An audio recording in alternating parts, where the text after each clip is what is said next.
Skylanders is kind of a funny series for me to work with on this channel, because they're basically monster superheroes, and the main things I do on this channel are turn things into monsters and turn things into superheroes. But heck, Skylanders already being both those things didn't stop me from doing a Skylanders as Monsters episode, and now it's not gonna stop me from also doing a Skylanders as Superheroes episode. I mean, for one thing, I just think it would be super fun to do, but also I've gotten tons of requests to do this episode over the years. Most so from CivilBeast16, who's been asking for it for like 250 days or something like that. So I put out a community post asking all you Skylander fans out there which ones you think would make the best superheroes, and I took 4 of the most popular requests, and those are what we're using today. Let's get into it, shall we? Let's go.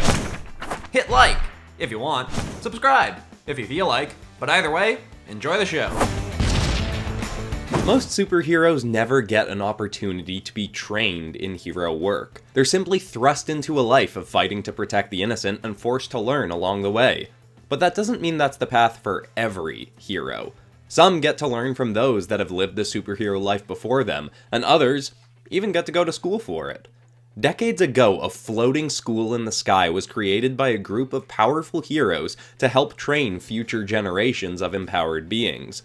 They made the school and all the accompanying buildings able to float through the air so that they would be much harder to find and be targeted by villains. But the floating nature of the school ended up influencing its name. The soon-to-be prestigious institute eventually became known as Skyland Academy. Every student chosen as worthy of coming to train at the school would be granted a wrist-mounted portal specifically coded to their DNA so only they could use it to get to and from the academy for their studies. The school has seen their share of troubles over the years, whether that be from chaotic villains targeting graduates, or just disagreements the professors have had with the Superhero Corrections and Placement Foundation trying to plant uninvited ambassadors on the school grounds to keep an eye on things.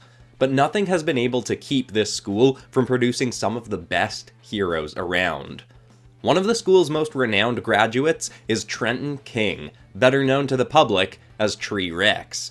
He finished school over a decade ago and has been protecting the public in different locations around the world successfully for years, but has recently returned to campus to work as a teacher and to help protect the school from threats. He stands at a mighty 7'2", but can grow even bigger than that when he activates his powers. He can convert his skin into wood, expanding his limbs to be far larger than usual. He can even emit spikes and thorns for extra damage against foes. His powers originate from a glowing gem in his forearm that he calls the Life Crystal. It's been stuck in his body since he was a child, and over years of testing its power, he's found that he can even use it to shoot powerful beams of solar energy, on top of his other tree abilities that stem from it. Fire has always been an obvious weakness for villains of Tree Rex to try and exploit against him, but being a seasoned professional now, Rex has come up with many ways to counter those that think they can get an easy win over him by using a contrasting element. He is a professional through and through and has earned his reputation as a giant of the superhero community. Now, I'll admit, I didn't think I had any great ideas for turning Tree Rex into a superhero, and I wasn't going to use him, but more and more requests kept coming in to do Tree Rex as a superhero. It seemed like he's one of the most popular Skylanders, so I was like, okay, I'll figure something out, and I'm definitely glad I did, because I do really like how this one turns out. One thing I knew I wanted to make sure to do was not just make this Groot, because it would have been very easy to do that. They have very similar abilities. I wanted to make this a human character who could convert their limbs into tree-like elements. So I actually kind of started designing this one a little bit like an open-faced mech armor design, but then when I got into the texturing, I added tree-like barky sorts of textures to it, and I think that ended up looking really cool for this character, and makes it one of the more textured superheroes in the episode because of the texture on the armor. This isn't my favorite one of the episode, but I am definitely glad I did it, and I do really like the result, so thanks to everyone who requested I do Tree Rex.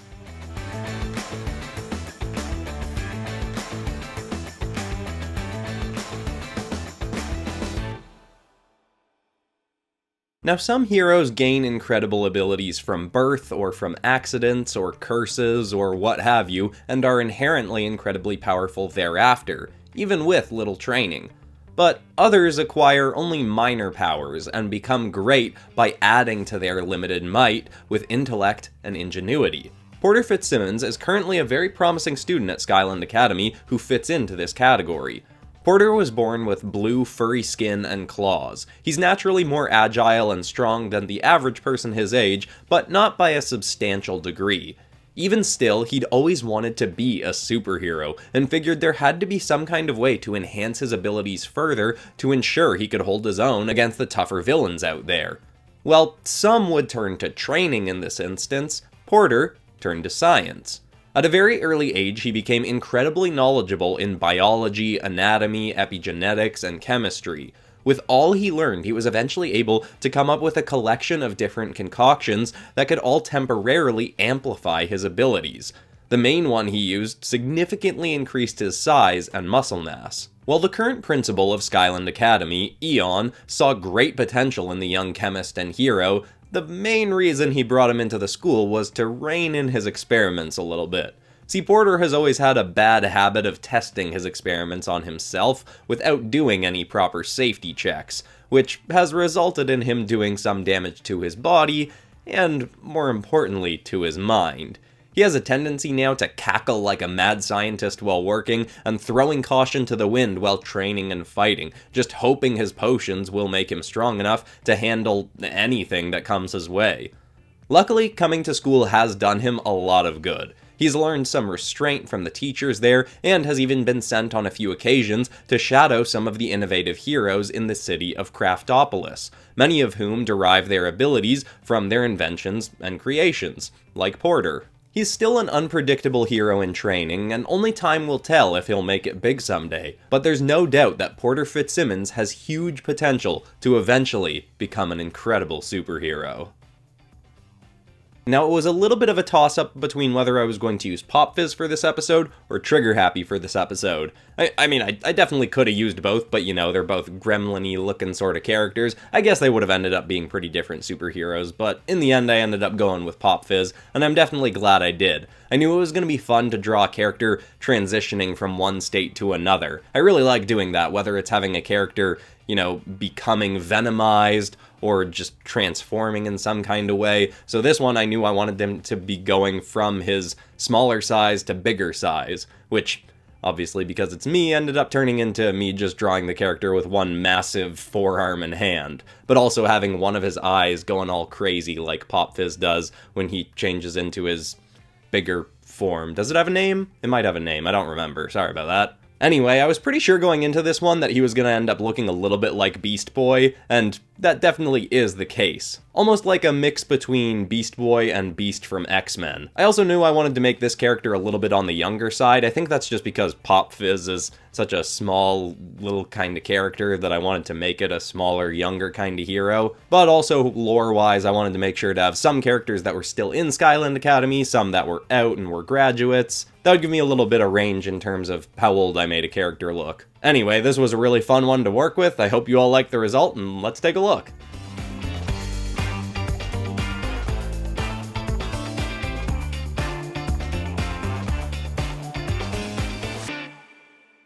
One of the more recent graduates of Skyland Academy to really start making a name for himself is Dirk Barakas. His superhero name is Terrafin, and it's particularly fitting now that villains are starting to know his reputation, because a lot of them are terrified of him. Dirk grew up wanting to be a boxer, and from a young age trained in every kind of combat he could find an after-school program in. He weight trained and managed to bulk up to nearly 200 pounds by the time he was 14 years old. He became such a tough fighter that in the leagues he was able to participate in as a boy, he was eventually asked to either pull his punches or leave. Soon his strength became alarming, so his parents had him tested for superhuman genes, and it turned out he did indeed have inherent superpowers that he'd been slowly activating through his training. Once he knew this, he was able to try pushing himself even further, and found that he actually had the ability to swim through dirt, as though it were water. Unfortunately for Dirk, being superhuman made him ineligible to compete in any boxing tournaments, or really in fighting competitions of any kind. That didn't upset him for long though, as soon enough he caught the attention of Principal Eon, and the boy was brought in to start his schooling as a superhero. Dirk was already highly trained in combat, so he thrived in all the more physical classes.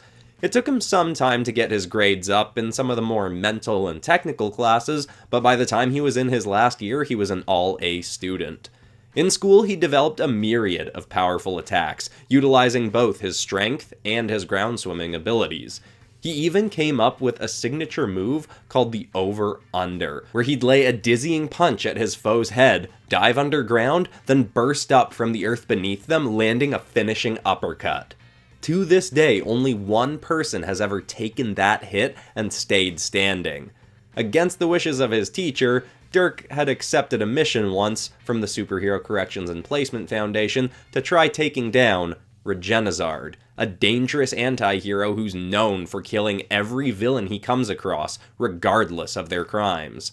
The battle was widely publicized, and while Terrafin did end up losing the fight, he held his own like no hero or villain had before against Regenizard, and that really helped solidify Dirk's reputation as a hero not to be reckoned with. Now, when I made the community post asking for suggestions, this was one of the first ones I started seeing a whole bunch of times and seeing a lot of people liking the comments to use him, and right when I looked into him, I knew he was going to be fun to do for this episode, because I knew I wanted to do at least one character that was a really burly brawler, and this guy fit the bill perfectly. One thing I knew I had to do for this drawing was a really good punch pose to sell it, and I love the one I ended up doing. It shows off the character enough, has enough dynamism to it. I end up adding a sort of energy ring or smoke ring around his fist to show these like broken the sound barrier as his fist is coming towards us. Broken the sound barrier is probably the wrong way to say it, but you get what I mean. And then I've got a bit of dirt kicking up behind his foot to show even more movement, and just everything about this one, I love. It came together so nicely. I do end up adding a few little extra details to it after the recording's done, just a few extra streaks of color and lines, just to add a little bit more detail. And once that's in there, I think this just becomes a perfect representation of my style. It's cartoony, it's a little bit comic booky, I love the proportions. It reminds me a little bit of one of my Overwatch League of Legends fusion drawings, the one where I did Vi mixed with Doomfist. Maybe that's just because this guy's got two big spiky fists. But yeah, I think this is a really great representation of my drawing style. And I hope you all like the result.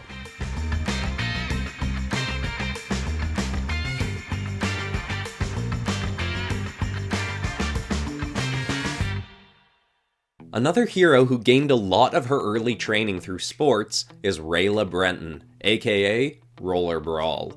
As a young girl, she spent much of her time training in roller derby, the full-contact rollerblading sport. She was scrappy and tough, and even more comfortable on wheels than on her own 2 feet, making her perfectly fit for the sport. Being a superhero was a career that was on her radar, but not one she'd heavily considered, until life turned her right towards it. See, she's the youngest child of 6, and 2 of her older brothers were already superheroes before Rayla had even started middle school. Unfortunately, this put a bit of a target on her family, as the boys weren't great at keeping their identities secret. While headed out on a family trip in an RV they'd rented, they were attacked by a villain of Rayla's brothers named Vampirian. The vehicle was totaled with all of them inside. In the crash, Rayla's feet were so badly injured that they had to be amputated. On top of that, her 2 superhero brothers were both kidnapped by Vampirian. There were heroes on the case, and her family was getting updates, but after a month of them missing, Rayla got sick of waiting. She'd gotten prosthetic sport legs to replace her feet that were adequate, but not quite what she was looking for. One of her other brothers was an engineer, and with his help, she redesigned her prosthetics into a set of wheels. With her well-established roller skills, she was practically already a low-tier superhero with this upgrade. Her brother also made her some wrist-mounted blades to fight with. Then, with the intel her family had gotten from the authorities, she set off to find Vampirian herself. When she eventually got to his hideout, she found that her brothers were in medically induced comas, and that Vampirian was slowly draining their blood to feed on them, since, as you may have guessed from his villain name, he was a vampire. This didn't scare Rayla in the slightest, and when the villain caught her trying to free her brothers, she attacked full force. She held her own surprisingly well and managed to free her brothers mid-fight. She staked Vampirion straight through the shoulder, wounding him badly enough that he had to flee, but not before he bit Rayla, infecting her with his vampiric venom. The authorities arrived on the scene soon after, and the family was reunited. But there was nothing they could do to stop Rayla's transformation into a full-blown vampire. That was when her parents turned to Skyland Academy, where both of her brothers had gone. They had no idea if she qualified to get in, or if it was even the right place to send her, but it was the only place they knew of that could possibly help Rayla handle her new abilities, and of course her newfound thirst for blood. Luckily, Eon and the other teachers were happy to take on Rayla's case.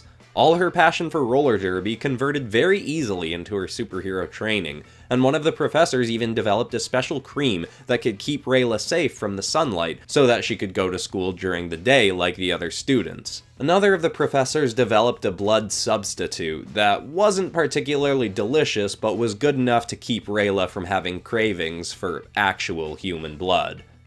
The combination of her powers from her vampiric side, paired with her incredible athleticism and skills with her blades and wheels, made her into a top-of-the-line hero in training, who very soon will be able to set off on her first true mission, to finally hunt down Vampirion and lock him away for good.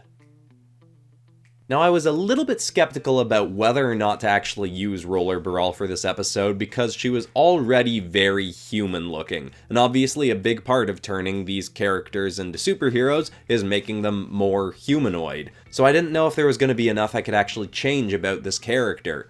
But then I started looking at a few different designs she's had and how I could pull different elements from each, and obviously I'd be changing her proportions to fit her into, well, not just a superhero style, but my specific superhero style, and also just the fact that I really liked the idea of this character. So eventually I was just like, you know what, lots of people have asked for this one, I think it's going to be fun to draw, and I'm very glad I ended up using her for this episode. There were so many other great requests that I would have loved to do, but I'm very happy with the 4 that I picked for this episode, and I hope you all like the last drawing.